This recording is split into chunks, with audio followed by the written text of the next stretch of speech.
بسم اللہ الرحمن الرحیم۔ السلام علیکم عزیز طالبات، آج اردو کا ہمارا لیکچر نمبر 5 ہے، جس میں ہم کچھ نیا کام کریں گے، اور وہ نیا کام کچھ اس طرح سے ہے کہ آپ کو یاد ہوگا کہ گزشتہ لیکچر میں ہم نے سبق ماحول کی صفائی پڑھا تھا، اور اس سے متعلقہ مشقی کام اور قواعد کا کام جو ہے وہ ہم نے مکمل کیا تھا۔ آج اسی سلسلے کو مزید آگے بڑھاتے ہوئے ہم ایک مضمون کی تحریر کا کام جو ہے وہ کریں گے، یعنی آپ کو ایک مضمون تحریر کرنا ہوگا، اور اس مضمون کا عنوان ہے ماحول کی آلودگی۔ ٹھیک ہے طالبات، میں نے ماحول کی آلودگی پر مضمون تحریر کرنے کے حوالے سے یہاں پر کچھ اشارات جو ہے وہ بورڈ پر لکھ دیے ہیں، تاکہ آپ کو مضمون لکھنے میں آسانی ہو۔ سب سے پہلے یہ بات یاد رکھیے گا طالبات کہ مضمون لکھنے کے 3 حصے ہوتے ہیں، جیسے کہ پہلے بھی ہم آپ کو بتا چکے ہیں۔ میقات اول میں مضمون کی تحریر کے حوالے سے آپ کو مختلف ہدایات بھی بتائی گئی تھیں، جن کے مطابق یا جن پر عمل کر کے آپ ایک معیاری مضمون جو ہے وہ تحریر کر سکتی ہیں۔ تو سب سے پہلے جو مضمون کا حصہ ہوتا ہے وہ ابتدائیہ ہوتا ہے، ٹھیک ہے، جس میں آپ مضمون کا جو عنوان ہے اس کے حوالے سے کچھ تعارف جو ہے وہ لکھتی ہیں۔ اس کے بعد جو دوسرا حصہ ہوتا ہے وہ متن ہوتا ہے، یعنی اس میں آپ اس مضمون کے حوالے سے مختلف باتیں جو ہے وہ لکھتی ہیں، اور آخر میں اختتامیہ ہوتا ہے جس میں آپ تجاویز وغیرہ جو ہے وہ لکھتی ہیں۔ تو آج کا ہمارا جو عنوان ہے وہ ہے ماحول کی آلودگی۔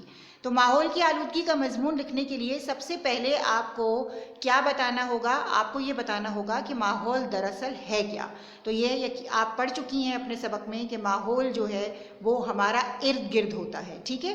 اس کے بعد جب آپ ماحول کے بارے میں بتا دیں تو پھر بات آ جائے گی ماحول کی آلودگی کی، یعنی ماحول ارد گرد ہے تو پھر ماحول کی آلودگی سے کیا مراد ہے؟ تو ماحول کی آلودگی سے مراد کیا ہے؟ ماحول کی آلودگی سے مراد ہے انسانی سرگرمیوں کے باعث ماحول میں ہونے والی نامناسب تبدیلیاں، یعنی یہ 2 باتیں آپ نے مضمون کے آغاز میں جو ہے وہ بتانی ہے۔ پہلے آپ نے یہ بتانا ہے کہ ماحول کیا ہے، اور اس کے بعد آپ نے یہ بتانا ہے کہ ماحول کی آلودگی سے کیا مراد ہے، یعنی اس کی تعریف جو ہے وہ آپ نے بیان کرنی ہے۔ اس کے بعد طالبات آپ ماحول کی مختلف اقسام جو ہے وہ بتائیں گی، جو آپ نے اپنے چیپٹر میں پڑھی ہیں سبق میں۔ فضائی آلودگی ہے، آبی آلودگی ہے، زمینی آلودگی ہے، اور شور کی آلودگی ہے۔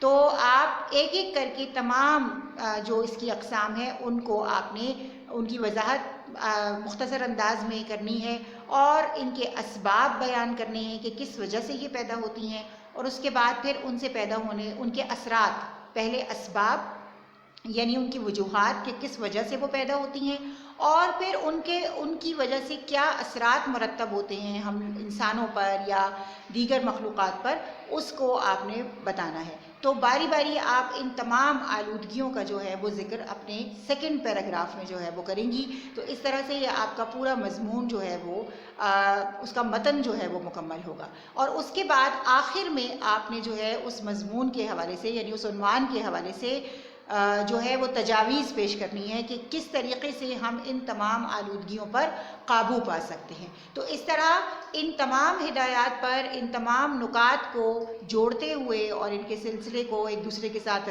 ربط برقرار رکھتے ہوئے آپ جو ہے اس مضمون کی تحریر کا کام جو ہے وہ مکمل کر سکتی ہیں۔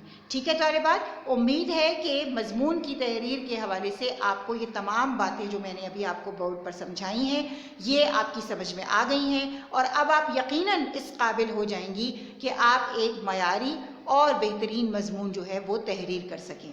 ٹھیک ہے طالبات، تو اب آئیے ہم اپنے نئے سبق کا آغاز کرتے ہیں۔ ٹھیک ہے جی طالبات، ہمارا آج کا جو نیا سبق ہے اس کا نام ہے سائنس کے کرشمے۔ ٹھیک ہے، کرشمے کا مطلب ہوتا ہے کارنامے، اس کی جو اس کی وجہ سے جو تبدیلیاں رونما ہوئی ہیں۔ ٹھیک ہے، تو آج ہم اس سبق میں جو ہے وہ سائنس کے حوالے سے سائنس کی کامیابیوں اور اس کے کردار کے حوالے سے جو ہے وہ پڑھیں گے۔ تو آئیے سبق کی بلند خوانی سے ہم اپنی تدریس کا آغاز کرتے ہیں۔ انسانی تاریخ کا کوئی دور بھی سائنس کے علم سے خالی نہیں۔ پتھروں کو رگڑ کر آگ جلانے، اپنے بدن کو کپڑوں سے ڈھانپنے اور دیگر چیزوں کا شعور حاصل کرنے سے انسان نے سائنس کے علم کو سیکھا۔ ہم کہہ سکتے ہیں کہ جن طریقوں سے انسان نے اپنے شعور کی منزلیں طے کی وہ طریقے سائنس کہلاتے ہیں۔ قبل از تاریخ کا انسان دریاؤں، سمندروں، سورج، چاند اور ستاروں کو اپنا دیوتا سمجھتا تھا۔ جیسے جیسے انسان نے عقل و شعور کی بنیاد پر سائنس میں ترقی کی، ویسے ویسے وہ سمندروں کی گہرائیوں میں چھپے خزانوں تک جا پہنچا۔ زمین کے سربستہ رازوں سے پردہ اٹھانے کے بعد چاند تک رسائی حاصل کی، اور آج مریخ اور دوسری دنیائیں انسان کی تسخیر میں ہیں۔ ٹھیک ہے، انسان نے سائنس کی وجہ ہی سے سمندر کی تہ میں اتر کر زمین کے سینے کو چیر کر اس میں سے سونا، ہیرے، موتی اور دیگر قیمتی معدنیات دریافت کی، اور یوں اپنی زندگی کو پر آسائش اور سہل بنانے کا فریضہ انجام دیا۔ جو انسان پرندے کی طرح اڑنے کے خواب دیکھا کرتا تھا، آج آواز کی رفتار سے بھی زیادہ تیزی سے اڑنے والے جہازوں میں محو پرواز نظر آتا ہے۔ یہ اسی لیے ممکن ہوا کہ انسان نے ہر دور میں سائنس کے علم کو آگے بڑھانے کی کوشش کی۔ اپنی سائنسی ایجادات کے سفر کے آغاز میں انسان نے پہیہ دریافت کیا تو ایک انقلاب برپا ہو گیا۔ محض سفر کی سہولتوں کے اعتبار سے ہی دیکھا جائے تو آج کا انسان ماضی کے انسان سے کوسوں آگے نظر آتا ہے۔ اونٹوں، گھوڑوں، گدھوں اور دوسرے جانوروں پر سواری کرنے والا انسان سفری مشکلات کا شکار تھا۔ ایک جگہ سے دوسری جگہ پہنچنے میں اسے کئی دن لگ جاتے تھے۔ آج کے انسان نے سائنس کی مدد سے بسیں، کاریں، ریل گاڑیاں اور ہوائی جہاز بنا لیے ہیں، جن سے دنوں کا سفر گھنٹوں کا منٹوں میں طے کرنا ممکن ہو گیا ہے۔ آج دنیا کا کوئی شہر اور معاشرہ سائنس کے ان ثمرات سے کسی طور سے چشم پوشی نہیں کر سکتا۔ باہمی رابطہ ہمیشہ سے انسان کی دلی آرزو رہی ہے۔ اس آرزو کی تکمیل کے لیے اول تو اس نے کبوتر کو استعمال کیا۔ دور دراز کے علاقوں تک پیغام رسانی کا کام کافی پیچیدہ تھا، لیکن اب ٹیلی فون، ریڈیو، ٹیلی ویژن، انٹرنیٹ جیسی ایجادات کے باعث دنیا کے ایک کونے میں بیٹھا انسان دوسرے کونے میں بیٹھے انسان سے نہ صرف باخبر رہتا ہے بلکہ اسے بولتا، چلتا پھرتا دیکھ بھی سکتا ہے۔ انٹرنیٹ، موبائل فون اور فیکس کے ذریعے انسان اپنا پیغام چند ساتوں میں دنیا کے کسی بھی گوشے میں پہنچا سکتا ہے۔ یہ محض سائنسی ایجادات کے باعث ممکن ہوا۔ سائنسی ایجادات کا ایک اہم ترین ایجاد بجلی بھی ہے۔ انسان نے پانی، ہوا، کوئلے، پیٹرول اور دیگر ذرائع سے بجلی پیدا کر کے اپنی صنعتی ضرورتوں کو پورا کیا ہے۔ اس کے ساتھ ساتھ بہت سے آلات بھی بجلی کے مرہون منت ہیں۔ ان آلات کے استعمال کی وجہ سے انسانی زندگی مزید سہل اور پر آسائش ہوئی ہے۔ صنعت و حرفت اور روزمرہ زندگی کے کم و بیش تمام معاملات کا دار و مدار بھی بجلی پر ہے۔ سخت گرمی میں ٹھنڈی ہوا اور شدید سردی میں گرم ہوا کا بندوبست سائنس ہی کی بدولت ممکن ہوا ہے۔ انسان نے پنکھے، ایئر کنڈیشنر اور ہیٹر وغیرہ ایجاد کر کے اپنی زندگی کی سہولتوں میں اضافہ کیا ہے۔ بجلی کی وجہ سے راتیں دن کی طرح روشن رہتی ہیں۔ طبی شعبے میں بھی انسان پیچھے نہیں رہا۔ سائنسی تحقیق کے باعث ایسی مشینیں اور ادویات بن چکی ہیں جنہوں نے انسانی زندگی کو لاحق خطرات کو کم سے کم کر دیا ہے۔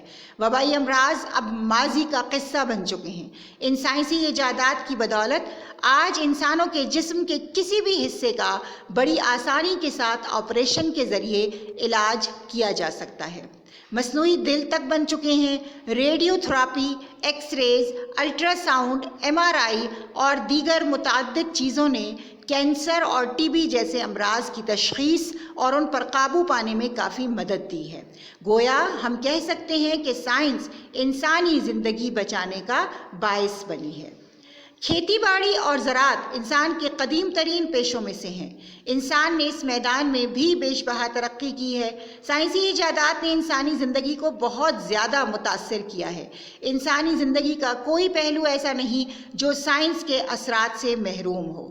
آج کے دور کی حیرت انگیز ایجاد کمپیوٹر نے تو انسان کو حیرت میں ڈال رکھا ہے۔ کمپیوٹر کے ذریعے ایسے ایسے کام لیے جا رہے ہیں جن کا تصور بھی نہیں کیا جا سکتا تھا۔ خلائی تحقیق ہو یا طب کا شعبہ، ریاضی کا میدان ہو یا انجینئرنگ، کمپیوٹر ہر شعبے پر چھایا ہوا نظر آتا ہے۔ اس طرح یہ کہا جا سکتا ہے کہ سائنس کے بغیر کسی بھی میدان میں ترقی ممکن نہیں۔ اس کی اہمیت سے کوئی بھی ذی شعور انکار نہیں کر سکتا۔ تو دیکھا طالبات آپ نے کہ سائنس جو ہے اس نے انسان کی زندگی کو کس قدر آسان اور پر آسائش بنا دیا ہے۔ انسان نے اپنی عقل و شعور کی بدولت جو ہے وہ سائنس کے میدان میں کتنی ترقی کر لی ہے، اور آج اسے ہر چیز کے حوالے سے، چاہے وہ تعلیم کا شعبہ ہو، چاہے وہ طب کا شعبہ ہو، چاہے وہ کوئی بھی اور شعبہ ہو، اس میں انسان جو ہے وہ آگے بڑھتا چلا جا رہا ہے، جس کی وجہ سے اس کی زندگی آسان ہو گئی ہے۔ ٹھیک ہے طالبات، اب آئیے اس سبق میں موجود نئے الفاظ اور ان کے معنی دیکھتے ہیں۔ یہ دیکھیے طالبات، اس سبق میں جو آپ نے نئے الفاظ پڑھے ہیں وہ الفاظ کے کالم میں آپ کو نظر آ رہے ہوں گے، اور معنی کے کالم میں ان الفاظ کے معنی موجود ہیں۔ آئیے دیکھ لیتے ہیں۔ پہلا لفظ ہے دیوتا۔ دیوتا کہتے ہیں بھگوان کو، یعنی جس کی پوجا کی جاتی ہے۔ اس کے بعد ہے تسخیر۔ تسخیر کے معنی ہے فتح کرنا۔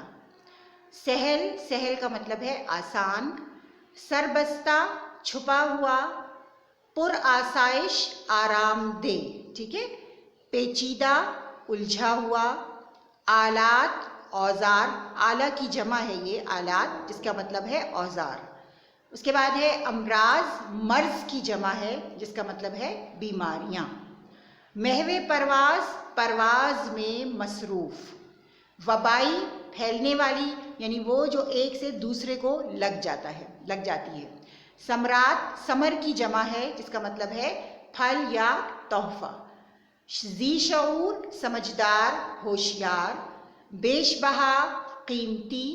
ادویات، دوا کی جمع الجمع، یعنی ایک تو جمع ہوتی ہے اور پھر اس جمع کی بھی آگے ایک اور جمع ہوتی ہے جسے جمع الجمع کہا جاتا ہے۔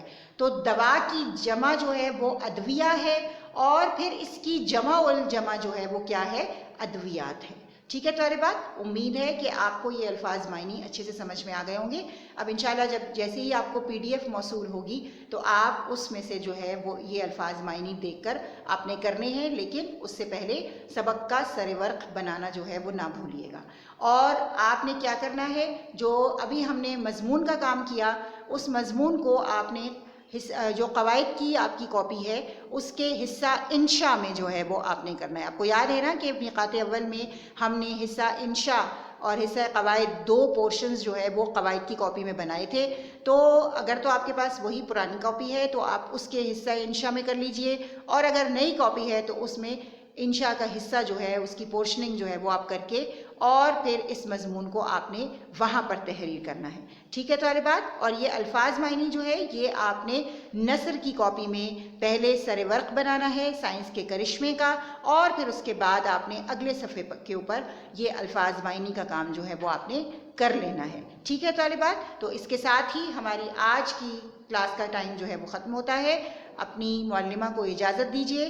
فی امان اللہ۔